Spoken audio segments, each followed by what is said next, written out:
여러분 반갑습니다. 이번 영상은 스탑 날 거 조심하세요 라는 영상에 댓글 리뷰를 해보겠습니다. 또 안타까운 스탑 날 거 사연 하나 보도록 하겠습니다. HD 한국조선해양에 다니시는 분이네요. 결혼 3년 차인데 너무 힘드네요. 30대 중반이고 결혼 3년 차 부부인데 와이프가 결혼 이후 성격이 급변해서 감당하기 너무 힘듭니다. 2년간 연애 후 결혼했지만 결혼 이후 갑자기 연애 때 모습은 온데간데 없고 기가 너무 세고 이기적으로 변해서 아이 만들기도 겁납니다. 스탑널크한테 당한 거죠. 일단 먼저 말씀드리고 싶은 것은 저는 보통 8시 출근, 7시 퇴근, 금요일은 5시 퇴근입니다. 와이프는 학교 행정직 4시간 파트타임으로 8시 출근, 12시 퇴근입니다. 제일 실망한 부분은 와이프가 결혼 이후 단 한 번도 요리를 해준 적이 없습니다. 아이도 없고 파트타임인데 그러면 충분하게 주부로서 역할을 해야 되는데 전혀 안 하고 있는 거죠. 게으른 여자는 요리 잘하는 경우 없습니다. 물론 요리를 잘하는 경우 중에 게으른 여자는 있는데 게으른 여자 중에는 요리 잘하는 경우가 없어요. 이 뒤에 사연을 봐도 이분은 엄청나게 게을러요. 매일 끼니 때마다 찰려다라는 것도 아닙니다. 저는 평일은 회사에서 식사를 다 하고 오기 때문에 주말에 서로 번갈아 가면서 한 번이라도 해줬으면 하는데 진짜 라면 한 번 끓여준 적이 없습니다. 이런 말 하면 네가 손이 없냐 직접 해먹어라 하시는 분들도 여기 많던데 불준마들이 보통 그런 이야기를 많이 하죠. 거기에 속으면 안 돼요. 불준마들이 블라인드에는 너무 적극적으로 활동합니다. 유튜브 요리 영상 보면서 많이 배우고 쿠킹 클래스 다니면서 주말마다 티본 스테이크, 파스타, 샐러드 등 와이프가 좋아하는 요리 위주로 제가 만들어줬습니다. 제가 솔선수범해서 요리하면 와이프도 뭔가 바뀌지 않을까 싶어서 1년 넘게 주말마다 노력했지만 많이 노력했네요. 1년 동안. 매번 대화할 때마다 돌아오는 답변은 네가 잘하는데 왜 못하는 나를 시키려 하냐, 이러려고 결혼했냐 등 상처만 되는 말만 내뱉고 끝내 현타가 와서 결국 요리를 그만뒀습니다. 여시하는 느낌이 좀 많이 들어요. 제 느낌엔. 매주 요리하다 안 해주니 또 그거 가지고 마음이 식었니 뭐니 엄청 시비 걸고 싸워서 차라리 처음부터 하지도 말걸 생각도 들더군요. 그리고 올해 중순부터 와이프가 다이어트 하겠다더니 주말에 집에서 밥을 못 먹게 합니다. 다이어트 하는 사람 앞에서 혼자 다른 음식 먹는 게 이기적인 행동이라네요. 김밥 옆구리 터지는 소리죠. 말싸움하기도 지쳐서 그냥 주말 점심 저녁 때마다 밖으로 나가서 김밥 천국 같은 곳에서 대충 때우고 들어옵니다. 비싼 음식 먹고 들어와도 기분 나빠합니다. 4시간 파트 근무하면서 집안일 반반을 고수하길래 요리도 안 하고 요리 안에서 설거지도 없고 청소도 로봇 청소기에 다 의존하면서 분리수거랑 빨래도 못하겠냐고 했더니 그럼 평일에는 자신이 할 테니 주말에는 제가 하는 걸로 협의하자고 해서 그렇게 했더니 아니 이거를 왜 받아줘요? 참 안타깝다. 주말마다 안 버려서 잔뜩 쌓여있는 쓰레기와 빨래들을 만나게 됩니다. 평일은 본인이 하기로 했는데 평일도 안 했다는 거죠. 그러면서 막상 주말로 다 떠넘기고 주말에 남자가 한 것 같습니다. 결혼하고 1년 정도 지나 벌써부터 이렇게 평생 살 자신이 없어졌던 와중에 와이프가 재산 공동명의 하자는 거 거절하고 난 뒤에 더 심해진 느낌입니다. 재산 공동명의 도축을 시도하려고 하는 거네요. 진짜 악질이다. 자랑할 만한 내용도 아니라 혼자 앓다가 술자리에서 결혼한 동기들에게 살짝 틀어놔봤더니 몇몇 동기들도 저만큼 심한 것은 아니지만 다들 결혼 후 가면 벗겨진다고 하더라고요. 스탑널커들한테 많이 당하고 있나 보네요. 요즘은 퇴근 시간이나 금요일 저녁만 되면 가슴이 답답하고 옥죄 오는 듯한 느낌이 들어 진지하게 이혼을 생각 중입니다. 부모님 얼굴을 무슨 낯으로 봐야 할지 얼마나 속상해 하실지. 많은 회사 동료와 상사분들이 결혼식 와주셨는데 이혼했다고 하면 다들 어떻게 바라볼지 자꾸 상상이 되어 억지로 참고 버티고 또 버티고 있었는데 이제 버티다가 제 자신이 부러져 버릴 것 같습니다. 라는 내용입니다. 이분은 나름대로 열심히 노력하신 것 같아요. 본인도 1년 동안 주말에 요리를 했다고 했잖아요. 그리고 뭐 열심히 일 다니고 돈 벌고 여자 같은 경우는 파트타임 4시간 일하는데 그럼에도 불구하고 집안일 제대로 하지 않고 요리는 단 한 번도 한 적 없다? 헤어져야죠. 그나마 이 경우는 다행인 게 아이가 없어서 다행인 것 같아요. 지금 3년 차라고 하는데 빠르면 빠를수록 좋죠. 시간이 길어지면 길어질수록 재산 분할에 있어가지고 불리하니까 빠른 이혼이 좋지 않냐, 그런 생각이 좀 많이 듭니다. 댓글 보겠습니다. 진짜 가부장도 좋은 것만 쏙쏙 빼먹고 선진국 좋은 것만 쏙쏙 빼먹고 진짜 양심들이 없습니다. 그러니 0.7이시라고 하셨습니다. 요즘은 그런 댓글이 좀 많이 달려요. 한여혼 형벌. 한국 여자와 결혼하는 것은 스스로 형벌을 자처하는 거다. 그래서 결혼할 거면 국제결혼, 아니면 그냥 독신으로 살아가는 게 현명한 선택이다. 이런 주장이신 거죠. 스탑날컷 피해자가 너무 많아요. 그러다 보니까 결국 이혼도 우리나라가 지금 아시아에서 1위예요. 최근에 다시 조사하게 됐으면 아마 더 올라갔을 거예요. 최근 자료는 업데이트된 거는 제가 못 봤는데 지금 워낙 스탑널커가 많기 때문에 당분간 우리나라의 이혼은 늘어날 겁니다. 지금 혼인 건수가 줄어드는 거에 비해서 이혼 건수는 안 줄어들거든요. 비슷하게 나와요. 지금 10년 이상.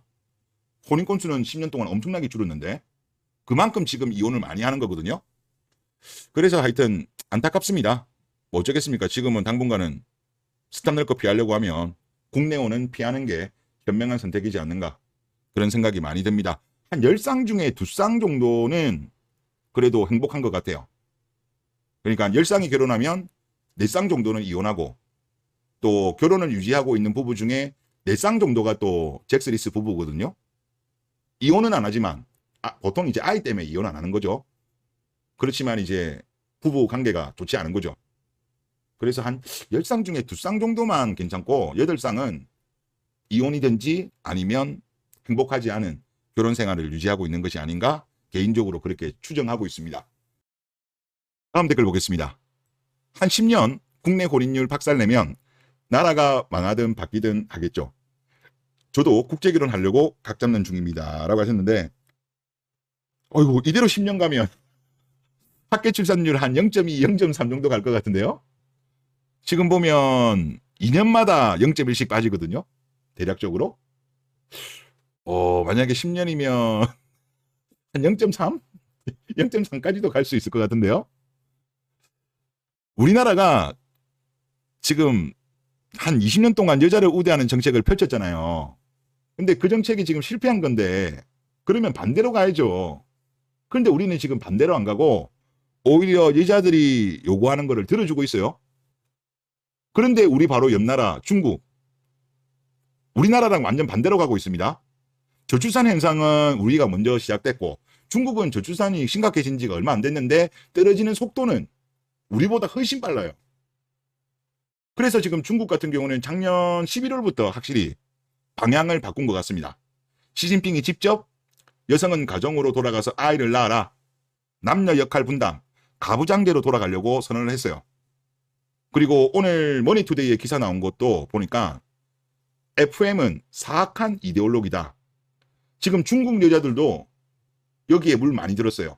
한국 정도는 아닌 걸로 제가 알고 있는데, 그러니까 중국 여자들도 지금 마인드가 지금 피해의식에 쩔어 있고 남자들한테 강한 요구를 하고 있고, 여자들이 과거적으로 어느 정도 부담했었던 의무 같은 거를 지지 않고 권리만 요구하는 비페미니즘 성격이 중국 여자들도 지금 나타나고 있습니다. 제가 보니까. 그래서 중국은 사악한 이데올로기로 정의를 했어요. 그래서 이 기사 내용 좀 보겠습니다. 중국의 젊은이들이 최근 경제 침체와 높은 실업률로 인해 좌절하면서 부모의 삶을 따르지 않고 있다. 우선 여성들이 결혼과 자녀에 대한 윗세대에 규정된 방식을 천박하다고 비판한다. 여자들이 천박하다. 엄마처럼 살기 싫어요.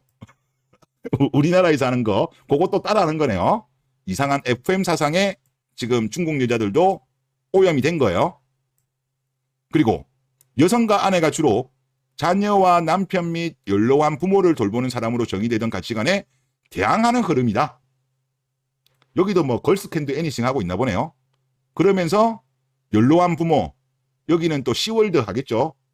남편 내조 안 하고 시월드 하고, 그리고 중국 여자들이 남자들 조건 이야기하는 거 보니까 엄청나게 강한 요구를 하더라고요. 중국은. 그러니까 소득 감안하면 한국보다 더 심한 것 같아. 중국 여자들도 지금 너무 과해요, 과해. 물론 우리나라랑 좀 다른 건 있어요. 중국은 그래도 결혼을 빨리 합니다. 중국은 27부터인가? 잉여인간이라고 한다고 하더라고요. 그러니까 중국은 우리처럼 늦게 하진 않아요. 그런 부분에서는 우리보다는 나아요. 우리나라는 전 세계에서 가장 늦게 결혼하죠. 늦게 출산하고. 하여튼 그런 차이는 좀 있는데 중국도 지금 이상한 사상에 지금 많이 빠져 있는 거예요. 우리나라만큼은 아닌데. 그리고 이어서 중국은 FM을 외국 세력의 지원을 받는 사악한 이데올로기로 보면서 탄압 정책을 펼치고 있다. 중국 정부는 수년간의 단속 끝에 여성 권리 운동가를 구금하고 그들의 소셜미디어 계정을 삭제했다. 중국은 확실히 원인을 파악하고 있는 것 같습니다. 하지만 회복하는 데 시간은 걸릴 거예요. 왜냐하면 지금 중국의 젊은 여자들 같은 경우도 이미 사상에 많이 물들었어요. 한국 정도까지는 아닌 것 같은데. 그런데 이미 20, 30대 여자들이 이런 사상에 물들면 바꾸기 힘들죠. 그러다 보니까 지금 중국의 여자들이 이걸 거부하고 있대요. 시진핑이 이야기한 여성은 가정으로 돌아가 아이를 낳아라, 이거 거부하고 있대요. 시간이 필요할 겁니다. 중국도 시간이 필요할 것 같고, 우리나라 같은 경우도 똑같죠. 이미 뭐 여성가족부가 없어져도 기본적으로 이미 사상이 거기에 많이 쩔어졌잖아요. 이거 바꾸기 힘듭니다. 여기는 포기해야죠. 중국도 여기는 포기해야 될 겁니다.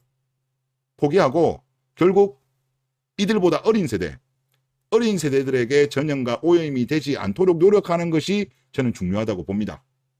예, 그러니까 이미 지나간 건 어쩔 수 없고 피해를 최소화하고 빨리 끝내야 되는 거죠. 그런데 지금 중국이 하는 걸 보면 엄청 가감하거든요. 여자들을 엄청나게 압박해요. 물론 중국이니까 이게 가능한 거겠죠. 우리는 선거 때문에 좀 그러기는 힘든 것 같은데, 중국이 만약에 이게 성공한다. 좀 시간은 필요하겠지만 만약에 출산율이 반등하면 우리나라에도 아마 영향을 많이 줄 거예요. 그러면 국민들도 아, 저게 맞구나. 즉 여자 우쭈쭈 했다가는 나라가 멸망하구나.